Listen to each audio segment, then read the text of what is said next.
송은재 TV 시작합니다. 장제원 비서실장, 윤석열 당선인의 비서실장인 장제원 의원이 오랫동안 법사위에 소속이 되어 있었습니다. 그래서 이 검수완박 논란에 대해서는 누구보다도 잘 알고 있습니다. 장제원 실장이 잠시 전 기자들과 만나서 검수완박에 대해서 이제 검수완박 법사위는 통과를 했고 민주당에서는 내일 박병석 의장에게 내일 본회의를 소집해달라고 요청을 하고 있습니다.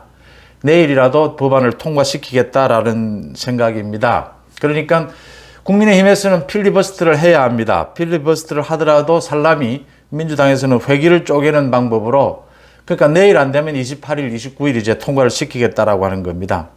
남은 관문은 박병석 의장은 오늘 민주당과 국민의힘 원내대표를 불러서 마지막 협의를 했는데 서로 이제 재협상은 안 된다라는 걸로 결론이 났습니다.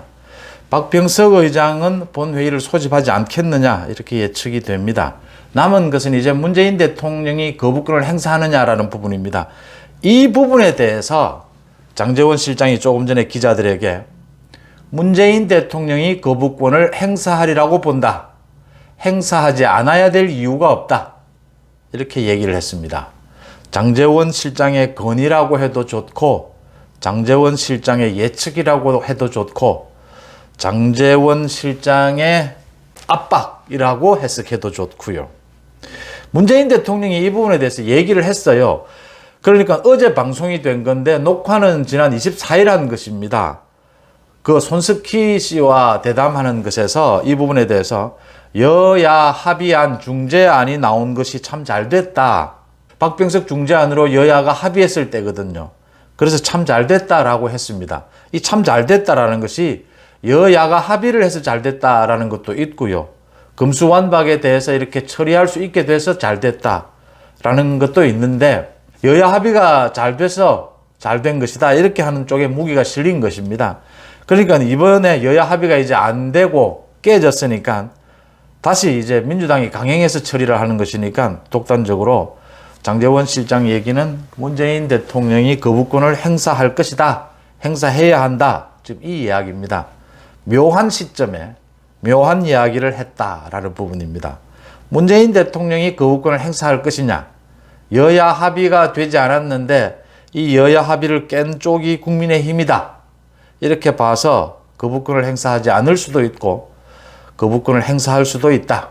문제는 윤석열 당선인이 취임하고 나면 이 검수완박에 관련되는 법안은 거부권을 행사할 것이다 라는, 이건 이미 인수위 측에서 이야기도 했고요. 발표도 했고 윤석열 당선인은 정확하게 얘기를 하고 있는 부분입니다. 일주일 뒤에 새로 취임하는 대통령이 확실하게 반대하고 있는 법안을 문재인 대통령이 거부권을 행사하지 않는다. 이건 굉장히 부담스러운 대목이고, 여야가 합의하지 않고 굉장히 법리적으로 문제가 많은 이 법안에 대해서 문재인 대통령이 자신도 법률 전문가이면서 이 부분을 거부권을 행사하지 않는다라고 하는 것은 굉장히 무리한 결정이다라고 하는 점입니다. 이 법안이라는 것이 하나하나 자기 완결성이 있어야 하거든요. 완성도가 있어야 하거든요. 이건 지금 검수완박 이 민주당 이 지금 중재안도 마찬가지고요. 이건 지금 급한 대로 지금 대충 검찰의 수사권부터 뺏어놓고 보자 지금 이거거든요. 이래서는 법리적으로 굉장히 문제가 많다. 지금 법원 행정처에서도 많은 문제가 있다라고 이야기하고, 지금 검찰, 법 전문가들은 이건 아니다라고 다 이야기하는 것이 그런 내용이죠. 이 대목에서 장제원 실장의 말, 이 부분입니다. 제 송은재 TV 그 댓글을 통해서도 그렇고 많은 분들이 물어보십니다. 오늘 장제원 실장에 대해서도 기자들의 질문, 이 장제원 실장이 문재인 대통령이 거부권을 행사할 것이다 이렇게 말한 대목도 기자들의 질문에 답변을 한 것인데, 기자들의 질문은 이 내용이 아니었습니다. 그러니까 권성동 원내대표가 합의안을 만들 때, 합의해 줄 때 윤석열 당선인은 그 사실을 알았느냐, 알고 있었느냐라는 부분이었습니다. 가장 관심이 많은 부분이죠. 제 송은재 댓글에도 그런 걸 많이 물어주셨는데 제가 답변도 하고 했는데, 오늘 발표를 했습니다. 당선인도 알고 있었다. 당시 부산에 있었는데 권성동 대표로부터 전화로 모두 보고를 받았다. 그 전에도 국회의장 주재로 계속 협상을 할 때 협상 과정을 당선인이 보고를 다 받았죠. 상식이죠. 당선인의 생각과 달리 지금 원내가 움직여서는 안 되는 부분이죠. 그게 안 된다라고 하면 정말 큰일을 하는 거죠. 그건 받았다라고 확인을 했고요. 받았지만 국회의 여야 과정에서 지금 당선인 신분이지 않습니까? 그게 관여하지는 않는다. 개입하지는 않는다. 이런저런 주문을 하지는 않는다. 지금 윤석열 당선인과 한동훈 후보자가 계속해서 어제 문재인 대통령이 자신들을 걸고 넘어지고 비난을 하고 시비를 건 부분에 대해서도 윤석열 당선인은 분명히 이야기를 했습니다. 문재인 정권이 무너진 것은 그렇게 권력기관을 사유화했기 때문이다 라고 꼬집었고요. 이 한동훈 후보자도 분명히 이야기했습니다. 검수완박에 대해서 검사로서 말하지 않는 것은 직업윤리고 양심상의 문제 아니냐. 따끔하게. 문재인 대통령이 제가 망신을 당했다라고 했는데 그런 지적은 적절하지 않았다라는 것이고요. 다시 말씀을 권성동으로 돌아왔어요. 그러니까 권성동 대표는 모든 것을 윤석열 당선인에게 보고를 했고 당연히 이준석 대표와도 다 협의가 된 것입니다. 그런데도 제가 이걸 이제 중재안을 뒤집어 엎었지 않습니까? 이러고 나면 권성동 대표는 사퇴를 하는 것이 맞습니다. 이게 지금 권성동 대표로서는 억울하다. 윤석열 당선인도 알았고 이준석 대표도 알았는데 왜 이걸 자신이 모두 책임을 져야 하느냐, 자신이 사퇴를 해야 하느냐라는데 자신이 가장 잘못한 것은 정치력이 너무 빈곤했다라고 하는 겁니다. 그러니까 일이 이렇게 된 것입니다. 여야 합의 중재안을 만들었는데 이 여론이 좀 무섭게 반대 여론이 일었지 않습니까? 사실은 권성동으로서는 예상하지 못했던 것이었죠. 이 국회의원들이 야합을 했다. 이 부분에 대해서 정확하게 설명이 돼야 하는 겁니다. 그러니까 중재안을 만들 때부터 이 부분에 대해서 국민들의 여론이 나쁠 것이다라는 게 예상이 됐어야 하고 예상이 못 됐다 하더라도 국민들의 여론이 굉장히 나빠졌지 않습니까? 지금 국민의힘 게시판은 뒤집어졌지 않습니까? 그럴 경우에 권성동 대표가 자신의 어떤 대안을 내놓아야 하는 겁니다. 많은 분들이 반대하시는데 그 반대하는 부분을 그러니까 선거사범, 공직자에 대한 수사가 어떻게 되느냐. 그 부분에 대해서 어떻게 대처하겠다. 가령 예를 들면 윤석열 당선인이 취임하고 나면 이 부분에 대해서 어떻게 대처해서 우려를 없애겠다. 이렇게 대책이 나와야 하는 겁니다.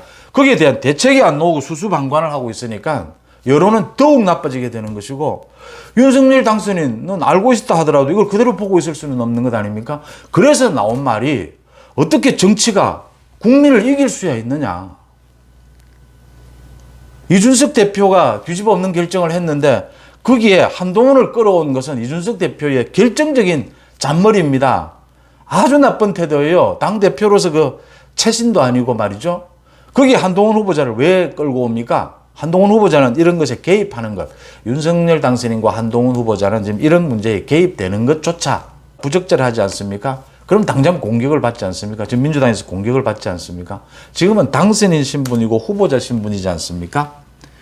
이준석이 정말 경솔하다라고 하는 부분이고요. 이준석도 경솔하지만 권성동도 그런 정치력의 부재 부분, 그 부분이 지금 문제가 된다. 지금 더 중요한 것은 권성동이 옷을 벗고 사퇴를 해야 되는 이유는요. 앞으로 답이 안 나오는 겁니다. 지금 권성동이 지금 나서서 이제 필리버스터를 해야 하고 대통령의 거부권을 행사해 달라고 하고 지금 민주당을 상대로 강하게 지금 압박을 하고 강하게 투쟁을 해야 되는데 이 지금 권성동이 그렇게 할 수가 없지 않습니까? 또 원내대표가 된 지 상주밖에 안 되고 윤석열 당선인의 윤심, 사실상 윤석열 당선인의 영향력에 의해서 권성동이 원내대표에 선출된 것 아닙니까? 그래서 참 많이 어려운 부분입니다. 이걸 윤석열 당선인 입장에서도. 그런데 이럴 때는 권성동이 스스로 자신이 결정을 내려야 하는 겁니다. 이번 법안 통과까지를 막고 자신이 사퇴를 하겠다고 발표를 해놓고 이번 국회 통과까지 막기 위해서 전력을 다하는 투쟁에 나서는 겁니다. 그래야 좀 더 또 문재인 대통령에 대한 압박도 되고요. 그런 부분 말씀을 드리고요. 장제원 실장이 문재인 대통령에게 거부권을 행사하지 않아야 될 이유가 없다. 라는 말. 건의일 수도 있고 압박일 수도 있고 또는 충고일 수도 있고 미묘한 시점에 미묘한 말을 했다라고 보입니다. 장제원 실장이 아마 앞으로 당으로 돌아오면 사무총장을 든지 뭐 또 뭐 원내대표나 뭐 당대표도 할 수 있는 이제 뭐 삼선도 되고 했는데요. 장제원 실장이 정치적, 정무적 감각은 상당히 뛰어나죠. 네, 그런 점 말씀을 드립니다. 송은재 TV 마칩니다. 고맙습니다.